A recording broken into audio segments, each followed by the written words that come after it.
We'll do some self-inductance because only for solenoid we did no self-inductance. Let's calculate for different shaped conductors.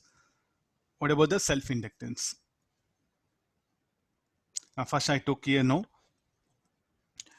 This is a solid rod of radius C carrying current I throughout the surface. This I'm showing this one. This is the solid rod and this is the pipe, outer pipe. What is the self-inductance? Per unit length has to be determined. So what is the basic definition of self-inductance? Flux linking per unit current. Flux linking per unit current. How the lines of force? So let's calculate where all the lines of force, where all the magnetic field will be present. The magnetic field will be present. Let me write solid rod here.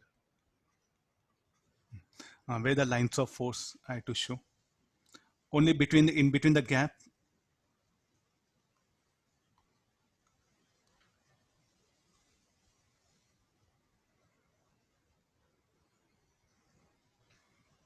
I'll show few.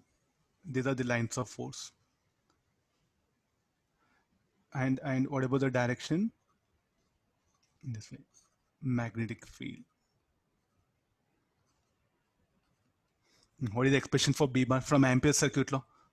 What about why the field due to this pipe will not be there? And you know that if you draw an Amperean loop here, why the net current enclosed? Only the current that is flowing through this solid rod. The current that is flowing through solid rod or solid cylinder, anything you can take it. So what is the expression for magnetic field? B is equal to mu naught I by 2 pi r. Let r be the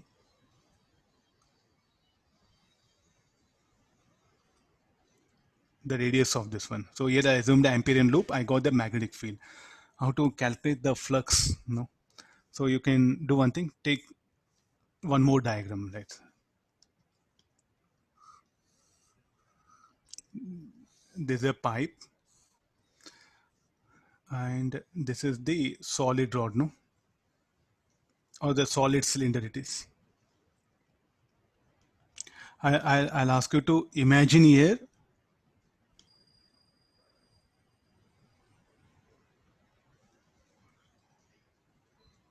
a strip like this.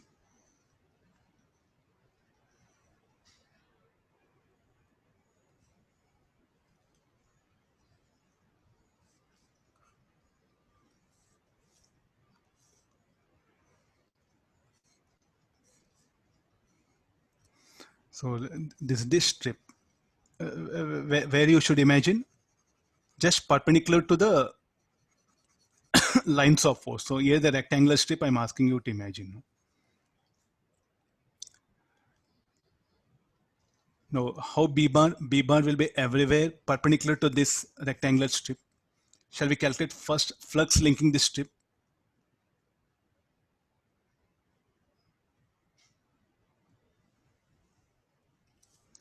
Able to imagine? So what do you mean by the strip here?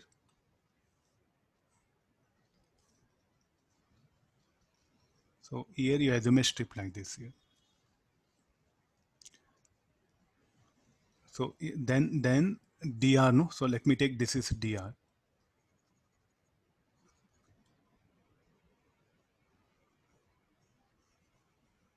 Because everywhere field again will be this one. So first we'll calculate flux linking this strip d phi.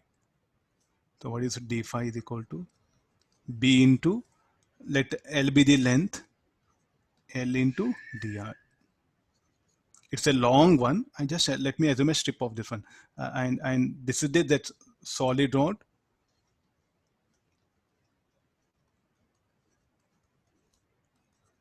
And this is that pipe. There's a radius A, radius B. So what is B equal to? Mu naught I 2 pi r L dr. Flux equal to mu naught I L 2 pi dr by r. What should be the value of r? Where all the field will exist from A to B, no, not 0 to B. because I want self-inductance. Only in this region is what self-inductance is needed in this gap here. So the limit should be from A to B.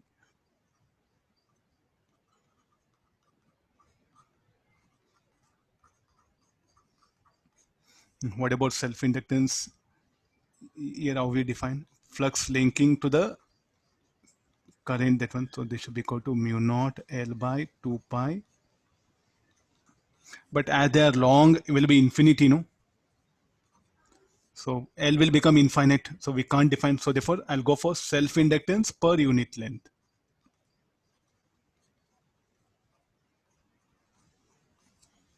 Like this we define. So this is the answer. Self-inductance. Self-inductance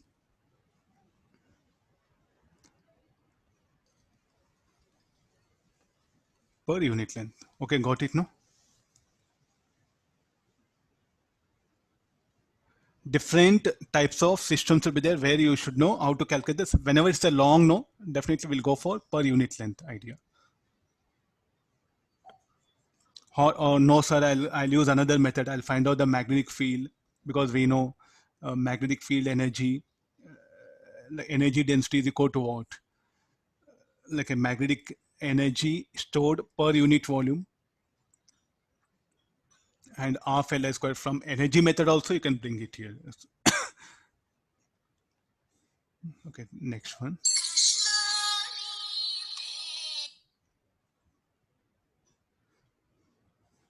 Read this question.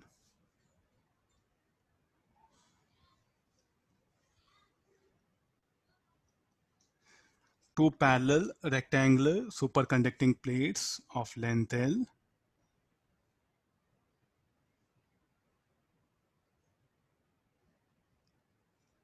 they carry current I.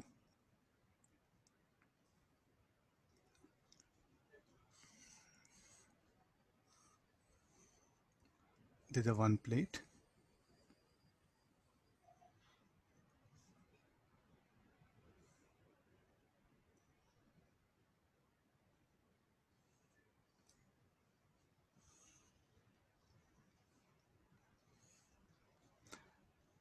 Just two notebooks you keep it. There'll be better picture.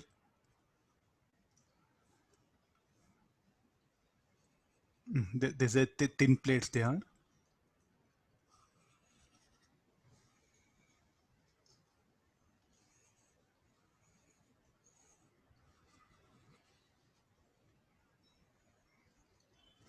No, where the current is flowing on the surface like this. This is I. So let's get into these things. P1, P2, P3, P4. So let me just only show that P1, P4. Means you stand here. Then how do it appear for you? This will be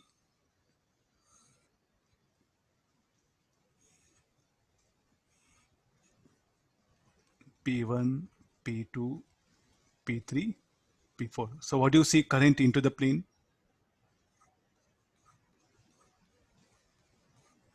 And what about here? Current out of the plane. That's what this strip is what? I brought it in.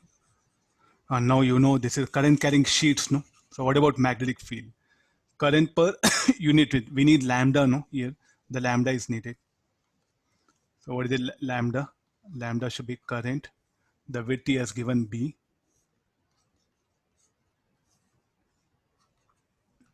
How the field due to upper one, field due to upper one will be in this direction.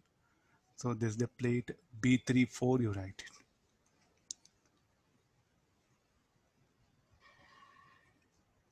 it. B34. Due to this B12, B12. B34 also will be there here. B12 will be here.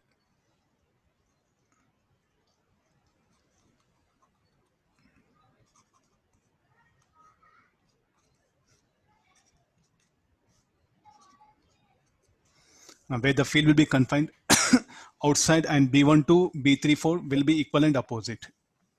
Here,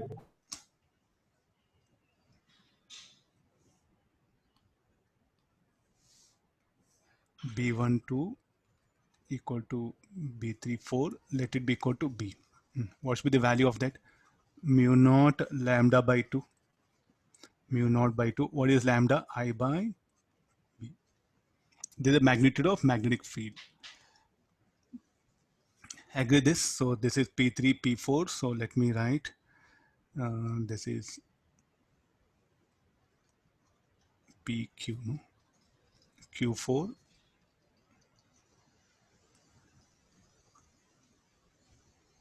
S4, S12, right?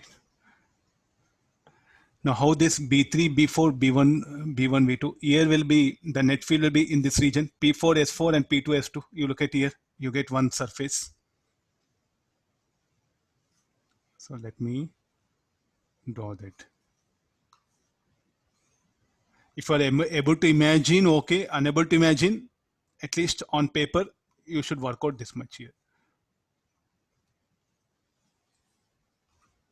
How the field will be? The field, everything will be into the plate.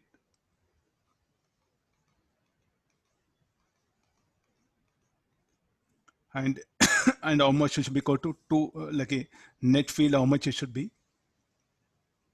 B net. What is B net? B12 plus B34. Solving this will end up this much. There is a net field here. So now what is the area of this? This length is how much? Equal to L. And what is the distance? This will be A. Let's calculate the flux linking the plate. Flux linking this region. How much of flux now? This should be equal to, flux is equal to B net into area, A into L. What is B net? Mu naught I by B AL. Now what is the self-inductance? How you define? Flux linking per unit current.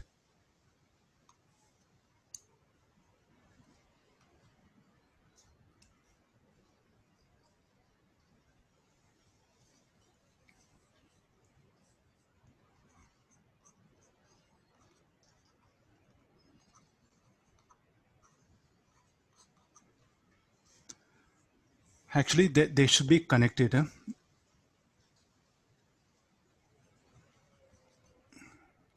Otherwise, our current. So it should be, they're very long, or some books they are shown. Okay, it should be like this. The current will flow in this way here. You see why suddenly why you brought it. Read the question.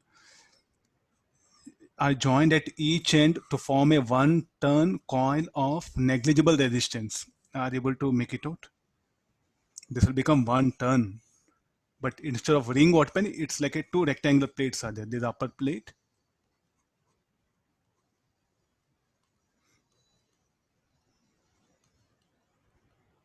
This is a lower plate.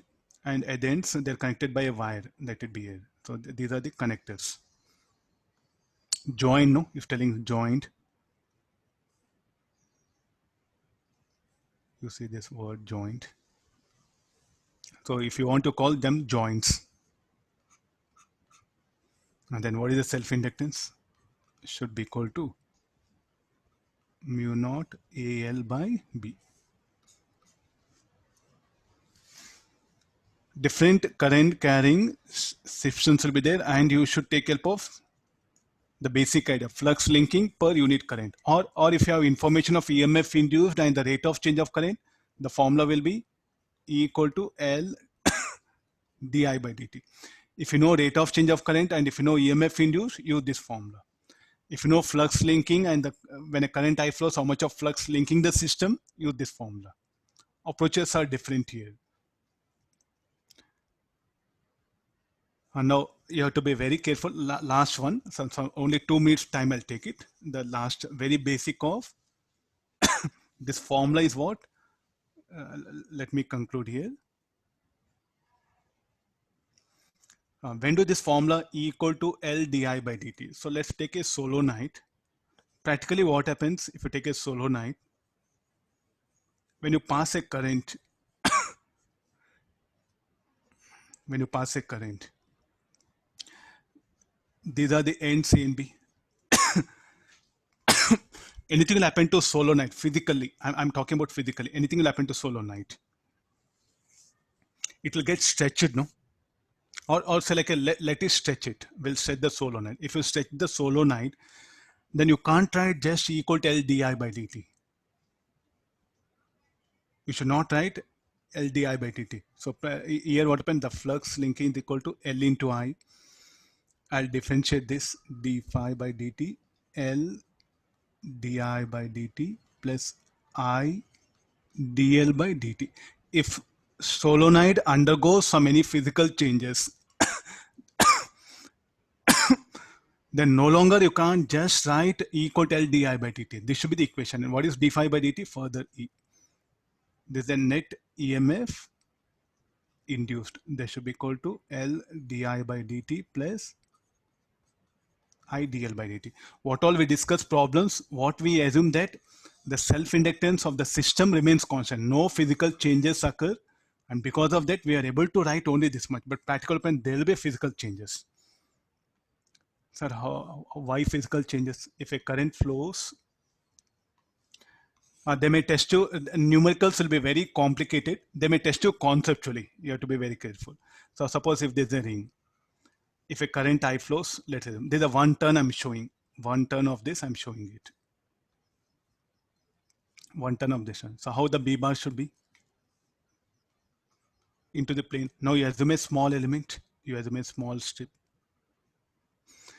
B bar and current. So how the force will be? The force will act like this, no? So the force, the radial force acting, this is for one turn I'm showing. On each and every turn, the situation will occur. Now, what will happen to solenoid now? Will the diameter will try to increase, no? Then as a result, what will happen to length of solenoid will decrease. So shall I say it will contract? Better say length L will decrease. Then if self-inductance changes, if length changes, and we know there's a formula, mu naught n square S by L. S is varying, L is varying practically. So therefore L will vary. If L varies, then the net EMF induced should be this much. If L constant, then you are permitted to write E equal to L di by dt. That's what all our numericals are based on. Even due to varying due to change in physical parameters. And what is I? I at that particular thing. Of course, I we can make it as high is varying continuously. So definitely the magnitude of current will change. So this also has to be taken care. So there may be any conceptual question will be asked for you. So practically what happened? Physical changes will occur in solenoid. Due to that what happened? The net EMF induced, what you think L di by dt and what you calculate, slight difference will come because of this particular thing. So a solenoid should be designed properly. This is what it's saying. Now, so what is the thing? So rather than sticking on this, so if you want to calculate the net EMF induced across solenoid, even though physical parameters are changing, what is the best formula? Better calculate flux linking the solenoid. Rate of change of flux will be E net, no? I think this will be more safer. Tell me like for practical solenoid, E net equal to d phi by dt. True statement. E net equal to L di by dt. Wrong statement. Able to strike it out? Practically for a solenoid, E net equal to or E net equal to L di by dt. Wrong statement. E net equal to, this is applicable in all cases, whether self-inductance constant or varies, irrespective of that. Of course, sir, if I make current constant, then I'll vary self-inductance. Yes, then also there'll be EMF induced. Is it okay? So we have three cases are there where current constant, I'll vary the self-inductance, EMF will be produced. L constant, I varies, EMF produced. Both I and L are varying. Then there's a net EMF induced. So is it only E net equal to L di by dt? For practical, it's a wrong statement. If L constant, then E net equal to L di by dt. So, but this is applicable for any solenoid, whether L constant or L varying. current constant or current varying. This is a general thing. So what is EMF induced across a solenoid? d phi by dt, finish short. Rate of change of flux linking the solenoid. This is applicable in all cases. E equal to LdI by dt, some limitation. E equal to IdL by dt, limitation. So more than one option, they'll test you. For any solenoid, E net must be equal to LdI by. Maybe you have to write it, not must be. They'll test you with only conceptual, theoretical, because the things will be very complicated here with L varying. So what is the simplest way of L varying? You just remove the rod from the solenoid, then L will be varying. I'll wind up. So this particular thing you remember. And